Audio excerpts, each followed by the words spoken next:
दोस्तों आज के इस वीडियो में हम लोग वृत्त का जो त्रिज्यखंड होता है उसका क्षेत्रफल निकालना सीखेंगे और साथ ही देखेंगे वृत्त के त्रिज्यखंड की परिभाषा क्या होती है और दीर्घ वृत्त का त्रिज्यखंड क्या होता है और उसका भी क्षेत्रफल कैसे निकालते हैं। तो यदि आप वीडियो को सीखना चाहते हैं तो वीडियो को पूरा देखिएगा।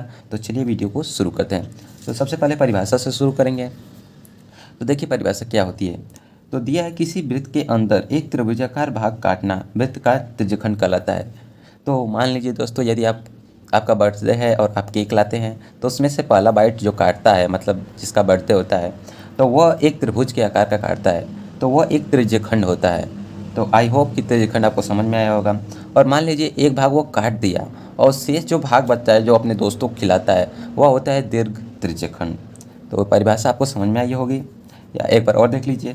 किसी वृत्त के अंदर से एक त्रिभुजाकार भाग काटना वृत्त का त्रिज्यखंड कहलाता है तथा शेष भाग मतलब शेष भाग ये वाला शेष भाग दीर्घ त्रिज्यखंड कहलाता है। तो ये हो गया लघु, इसे लघु त्रिज्यखंड भी कहते हैं क्योंकि ये छोटा होता है और ये दीर्घ होता है क्योंकि ये बहुत बड़ा होता है। अब बात करते हैं इसका क्षेत्रफल निकालने के लिए फार्मूला क्या होता है और दीर्घ त्रिज्यखंड निकालने के लिए फार्मूला क्या होता है। और एक सवाल दिया है देखिए कि त्रिज्या 4 सेमी वाले एक वृत्त के त्रिज्यखंड का क्षेत्रफल ज्ञात कीजिए जिसका कोण 30 अंश है। साथ ही दीर्घ त्रिज्यखंड का भी क्षेत्रफल ज्ञात कीजिए। तो इसके क्षेत्रफल का जो फार्मूला होता है वह देख लीजिए। त्रिज्यखंड का क्षेत्रफल बराबर, अब ध्यान से देखिए, थीटा बटा 360 डिग्री इंटू, मैंने ऐसा क्यों लिखा थीटा बटा 360। जब आप केक काटते हैं तो उसमें से जो पार्ट निकालते हैं वो कोई ना कोई डिग्री में कटा होता है। जैसे मैंने यहाँ पर 30 डिग्री में एक बाइट काटा है और ये पूरा एक वृत्त ही है। तो वृत्त का क्षेत्रफल क्या होता है, पाई आर स्क्वायर। यही हो गया हमारा सूत्र। अब इसी पे रखेंगे और आराम से सब हल कर लेंगे। तो देखिए क्या दिया है, थीटा का मान देखिए 30 अंश दे दिया है, 30 अंश यहाँ रखें और नीचे 360 अंश इंटू पाई की वैल्यू आप जानते हैं कि 3.14 आर स्क्वायर। अब देखिए त्रिज्या दे दिया 4 सेमी, आर स्क्वायर है मतलब त्रिज्या का स्क्वायर तो 4 × 4। अब इसे ही थोड़ा हल करेंगे और आपका आंसर आ जाएगा। तो 1 0 से 1 0 कट गया, 3 से ये काट लीजिए, 3 एकम 3, 3 दूना के 6 यानी 1/12 इंटू 3.14 गुणे 4 × 4। अब देखिए 4 3 12, इसे थोड़ा हल करेंगे, 3.14 गुणे 4/3, थोड़ा सा इसे गुणा कर लीजिए, 4 चौके 16, 4 एकम 4 1 5, 4 3 12/3, भाग दे के आंसर ला लेते हैं।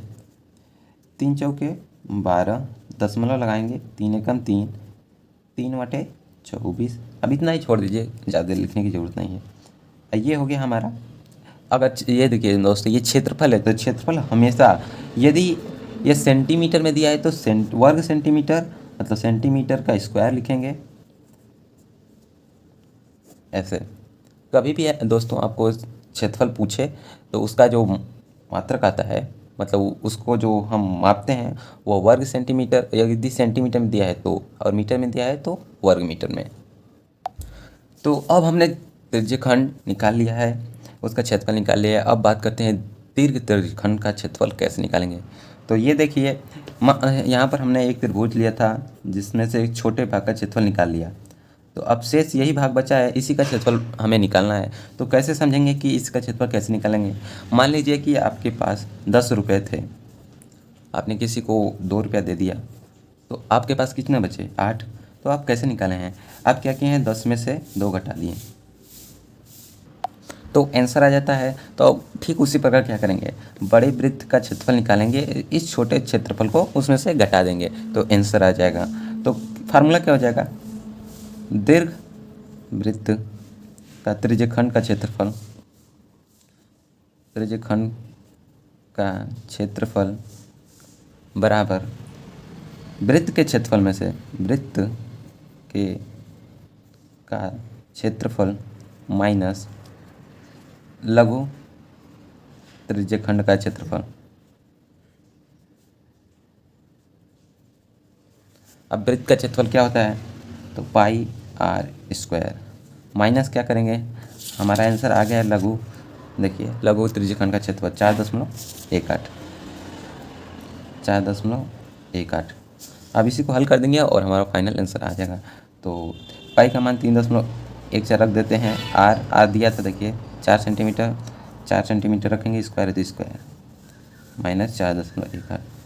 इसे आप लोग हल करके बतलाइएगा और मैं डायरेक्ट आंसर लिख देता हूँ कितना आएगा, तो करीबन 4.190 इतना आएगा।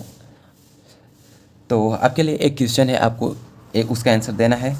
तो मान लीजिए कि ये एक वृत्त है, मान लीजिएगा एक वृत्त है और इसकी जो एक बाइट है वह 60 डिग्री की है और जो त्रिज्या है वह 7 सेंटीमीटर है। तो इसके लघु त्रिज्यखंड का क्षेत्रफल ज्ञात करके बतलाना है कि होगा क्या। तो आंसर कमेंट कर दीजिएगा। मिलते हैं नेक्स्ट वीडियो में। यदि आप वीडियो समझ में आया है तो वीडियो को लाइक कर दीजिए और चैनल को सब्सक्राइब कर दीजिए।